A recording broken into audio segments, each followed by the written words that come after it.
లక్షల్లో దరఖాస్తులు, వేలల్లో పరిశీలన, ఎల్ఆర్ఎస్ ప్రక్రియ నత్తనడకన, ఎల్ఆర్ఎస్ రాయితీకి ఎవరు అర్హులు, ఫీజు ఎక్కడ చెల్లించాలి, ఎల్ఆర్ఎస్ రాయితీ ఎలా ఇస్తారు, ఫామ్ ల్యాండ్స్కు ఎల్ఆర్ఎస్ వర్తిస్తుందా తదితర విషయాలపై మనకు తాజా అప్డేట్ అయితే రాగా ఆ సమాచారం అయితే ఈ విధంగా ఉంది.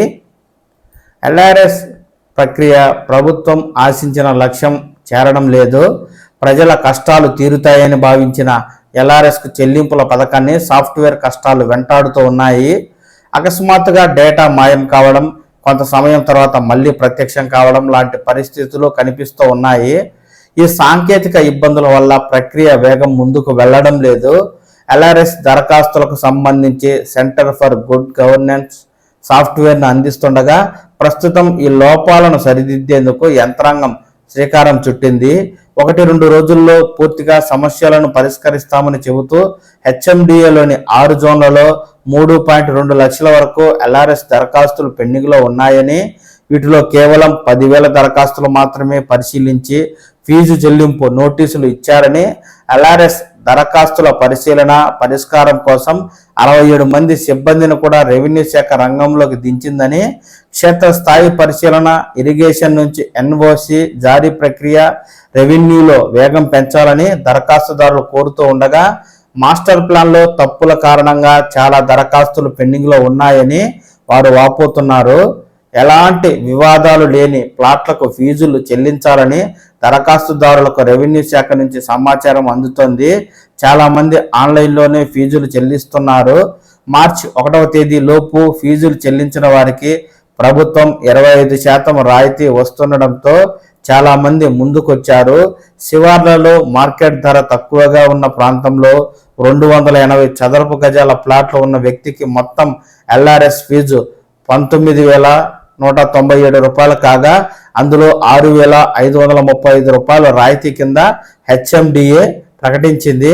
మార్కెట్ ధర 2,000 ఉన్న ప్రాంతంలో రిబేటు 60,000 పైనే పొందే అవకాశం ఉంది. ఫీజు చెల్లించిన దరఖాస్తుదారులకు వారం రోజుల్లోనే ఆన్లైన్లోనే ప్రొసీడింగ్స్ జనరేట్ అవుతుందని ఉన్నతాధికారులు తెలిపారు. ఆ కాపీని డౌన్లోడ్ చేసుకుంటే సరిపోతుందని తెలుపుతున్నారు. ఎల్ఆర్ఎస్ రాయితీకి ఎవరు అర్హులు? 26 ఆగస్టు 2020కు ముందు ఎల్ఆర్ఎస్కు కింద క్రమబద్ధీకరణకు లేఅవుట్లోని ప్లాట్లలో కనీసం 10% ఇప్పటికే విక్రయించి ఉండాలి.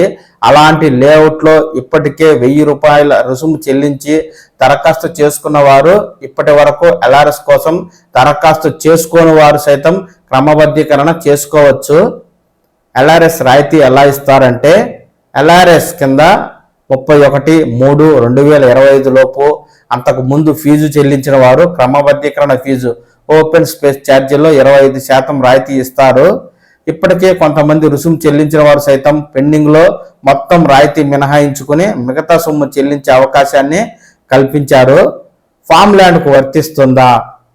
2020 ఆగస్టు 26 కంటే ముందు ఎలాంటి అనుమతులు తీసుకోకుండా అభివృద్ధి చేసి 10% ప్లాట్లను విక్రయించిన వాటినే అక్రమ లేఅవుట్గా పరిగణిస్తున్నారు.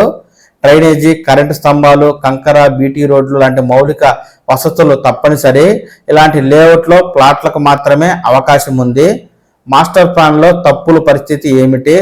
మాస్టర్ ప్లాన్లో జరిగినటువంటి తప్పులలో క్రమబద్ధీకరణకు నోచుకొని ప్లాట్ల విషయంలో ఇప్పటికే అధికారులు వాటిని సరిచేశారు.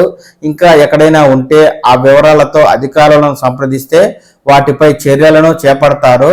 ఈ విధంగా ఎల్ఆర్ఎస్కు సంబంధించి ఫీజు ఎక్కడ చెల్లించాలి అనే దానిపై సంబంధిత ప్రాంతంలోని సబ్ రిజిస్ట్రార్ అధికారి కార్యాలయంలో ఫీజును చెల్లించి ప్రక్రియ పూర్తి చేసుకునే వీలు కల్పించారు.